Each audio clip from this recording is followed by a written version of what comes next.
வளிமண்டல கீழடுக்கு சுழற்சி காரணமாக டெல்டா மாவட்டங்களில் கனமழைக்கு வாய்ப்பு உள்ளதாக வானிலை ஆய்வு மையம் கணித்திருந்தது. அதன்படி டெல்டா மாவட்டங்களில் காலை முதலே வானம் மேகமூட்டத்துடன் காணப்பட்டது. அவ்வப்போது விட்டு கனமழையும் பெய்தது. தஞ்சாவூர், கும்பகோணம், பட்டுக்கோட்டை, அதிராம்பட்டினம், திருவையாறு, பாபநாசம், ஒரத்தநாடு, மருங்குளம், மாரியம்மன் கோயில் உள்ளிட்ட பல்வேறு பகுதிகளில் பரவலாக மழை பெய்தது. இதனால் வாகனங்கள் முகப்பு விளக்குகளை எரியவிட்டவாறே சென்றன.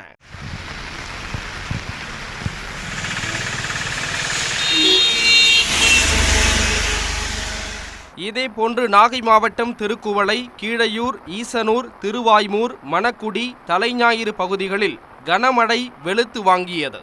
தாழ்வான பகுதிகளில் தண்ணீர் தேங்கியதால் வாகன ஓட்டிகள் அவதிக்குள்ளாகினர்.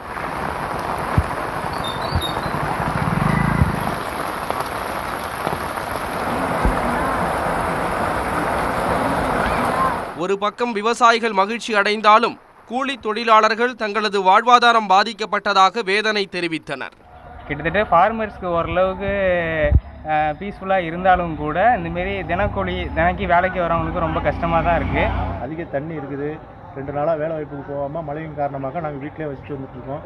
திருவாரூர் மாவட்டம் கூத்தாநல்லூர், கமலாபுரம், நன்னிலம், பூந்தோட்டம், குடவாசல் உட்பட பல்வேறு பகுதிகளில் 7 மணி நேரத்திற்கு மேலாக கனமழை பெய்தது.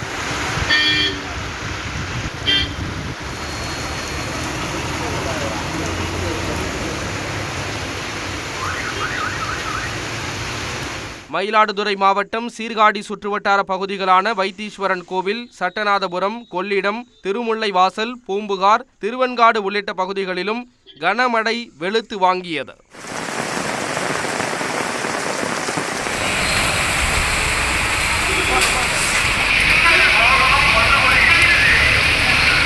இதேபோன்று புதுக்கோட்டை, அறந்தாங்கி, கீரமங்கலம், அரிமளம், மழையூர் உள்ளிட்ட பல்வேறு பகுதிகளில் மிதமான மழை பெய்தது.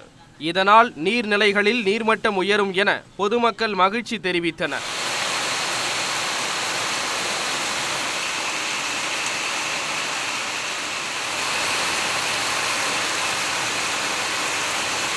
சம்பா சாகுபடி தற்போது பால் பிடிக்கும் தருவாயில் உள்ளபோது பெய்யும் இந்த தொடர் மழையால் டெல்டா விவசாயிகள் மகிழ்ச்சியடைந்துள்ளனர்.